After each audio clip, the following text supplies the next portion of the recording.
There have been quite a few developments for MK Chronicles since the last video, so I'll be discussing those after I lay out the most recent 10 chapters. Chapter 71, The Ghost's Companion.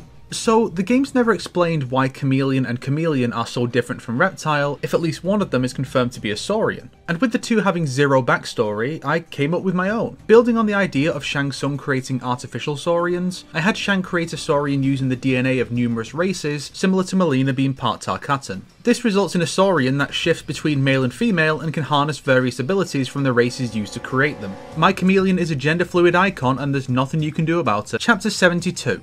The Runner's Rebirth. This is what the Cabal origin story from a few years ago was supposed to lead into. I wanted to explore Cabal's motivation for reforming the Black Dragon, whether he's gone back to being evil, or is still good but with his own motives for doing what he does in deception. And Kira and Cobra also get their backstories fleshed out some. They were surprisingly fun to write for. Chapter 73.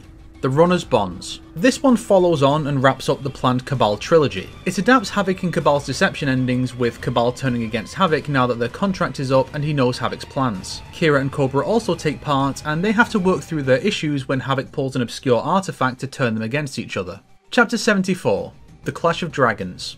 So the Cabal stuff kinda became a trilogy separate from the old origin story that was supposed to start it. This part is about transitioning the Black Dragon from their late midway Kano-less incarnation to the Netherrealm era Kano-led version. Essentially, there are two Black Dragons in the villain camp during Armageddon, as well as the Red Dragon, and all three hate each other. Naturally, Armageddon is the perfect battleground for their final confrontation, which will see a huge shift in the status quo of the three groups. Also, Suhao gets some focus, and I created a new Red Dragon member to cover a small continuity issue created by the Royal Redemption and the Runner's Rebirth. This story has the highest death toll of named characters in the series, by the way. Chapter 75. The Shadow Supporters. This one is kind of a nexus point for various characters' plots to converge. Post-Armageddon, Melina retakes the throne of Outworld, and three specific characters come to her to support her, some to transition into the MKX era, and one to put a twist on that era.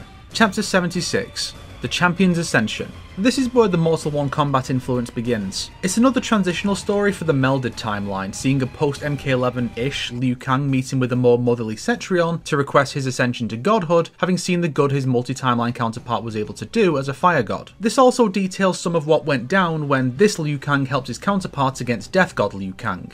Chapter 77. The Champion's Reflection. This one continues from the last one. Liu Kang and Kung Lao, now a Fire God and a Shaolin Master respectively, visit their old favourite hangout spot 3 decades after the tournament to reflect on life, the upcoming threat, and Madame Bo serving as a reflection of Liu Kang's old fear surrounding his relationship with Kitana due to her own marriage with the long-lived Bo Rai Cho. Chapter 78. The Criminal's Legacy.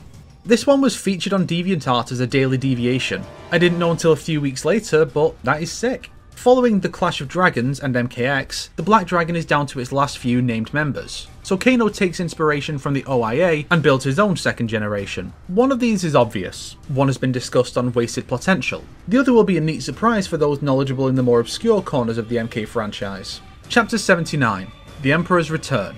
The M1K reimagining properly begins with Shao Kahn's return about 20 years after being killed in Armageddon. Instead of just bowing down and obeying Kronika like a good boy, the focus is on his internal plotting, and the new focus for Shang Tsung's character, as he's the one who gave Kahn his draconic body instead of having it be a pointless retcon. Chapter 80.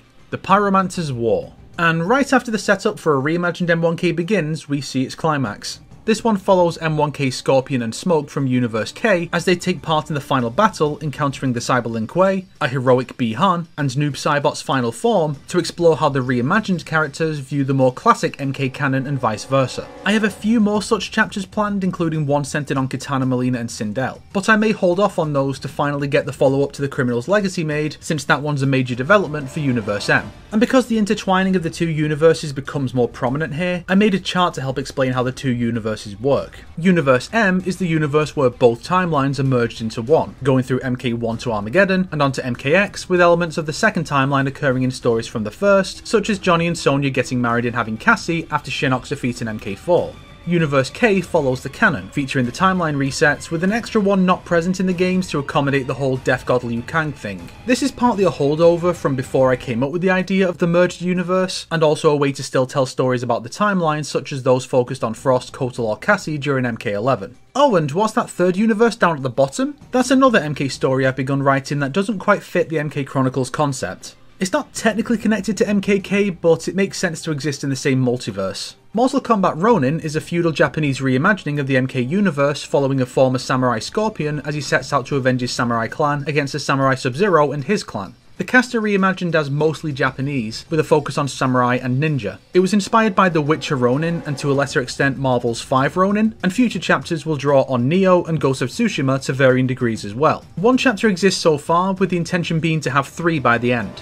And, of course, we can't end this video without discussing the most recent Chronicles development, the audiobook videos. While working on a different video, Elective Cross 02 just randomly sent me a read-through of Chapter 1, I asked if I could make it into a video, and he agreed. Since then we've done Chapter 2 as well. I don't plan to do every chapter because some of them are really long, there are 80 of them, and the current ones don't quite have the views I'd need to justify dedicating so much time to that. Honestly, if this video gets more views than either of those, I will fucking cry. If you liked this video, why not subscribe and support me on Patreon like these fine people here? If not, then make sure to share it with your enemies so they can suffer along with you. Today's recommended video is the first of the Chronicles audiobook videos because I will make you engage with my fanfiction. You do not have a choice. You will obey. Please?